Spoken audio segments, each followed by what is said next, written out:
আসসালামু আলাইকুম প্রিয় দর্শক, কেমন আছেন আপনারা? যে যেখান থেকে আমার ভিডিওটা দেখছেন ভালো থাকবেন, সুস্থ থাকবেন। আমি আজকে রান্না করব গরুর মাংস।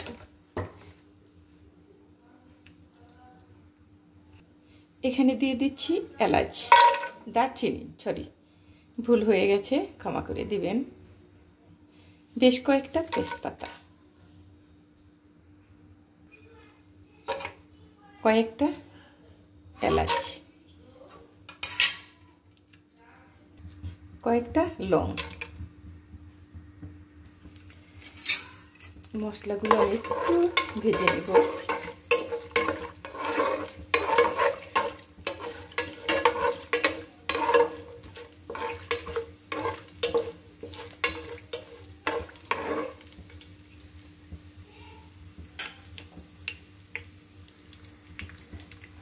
এখানে দিয়ে দিব বেশ কিছু পেঁয়াজ।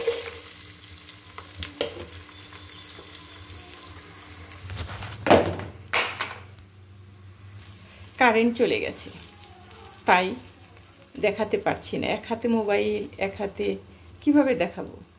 যেটুক করেছি ওটুকুই। তারপর মশলা আমি দিয়ে দিব। এখানে উঁচু করে দিচ্ছি হলুদ।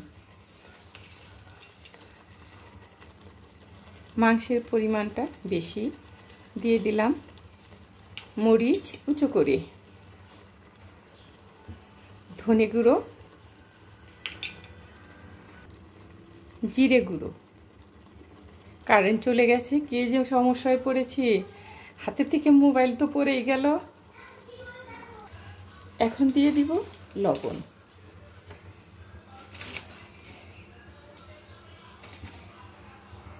এখানে আমি একটু পানি অ্যাড করব। মশলাটা একটু কষিয়ে নিতে হবে, মাংস একটু বেশি আছে।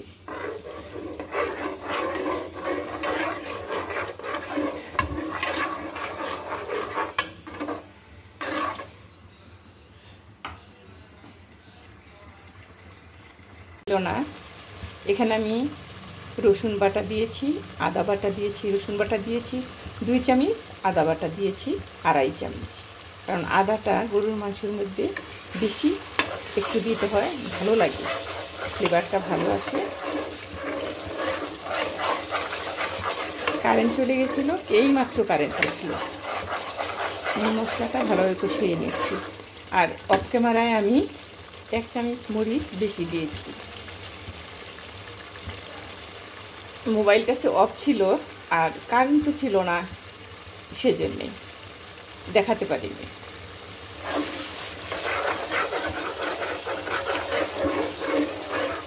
আমি দেখলাম যে এতগুলো মাংস 1 চামচ মরিচে তো হবে না, একটু ঝাল না হলে ভালো লাগবে না।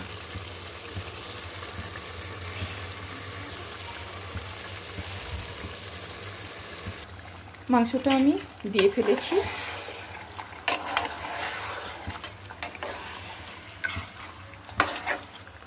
এখন এটা ভালোভাবে কষিয়ে নেব।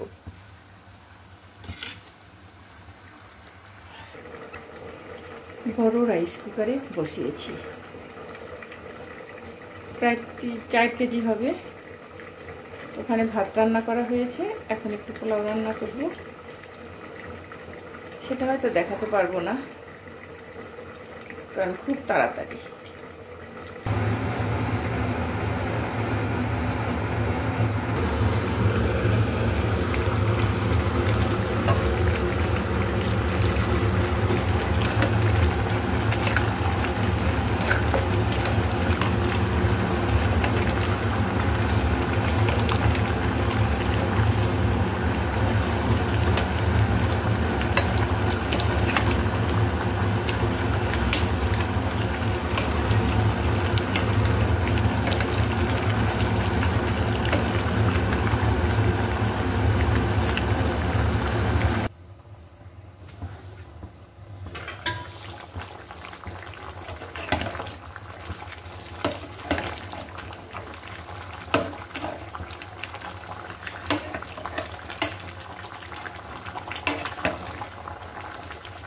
একটু নেড়ে দেই, নিচে যেন না লেগে ধরে, কারণ লেগে ধরলে মাংসটা খেতে ভালো লাগবে না।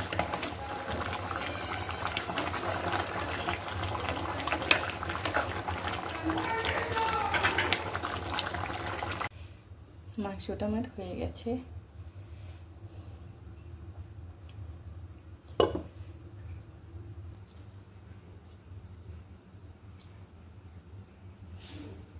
কেমন হয়েছে রান্না কমেন্ট করে জানাবেন। ভালো থাকবেন, সুস্থ থাকবেন। আল্লাহ হাফেজ।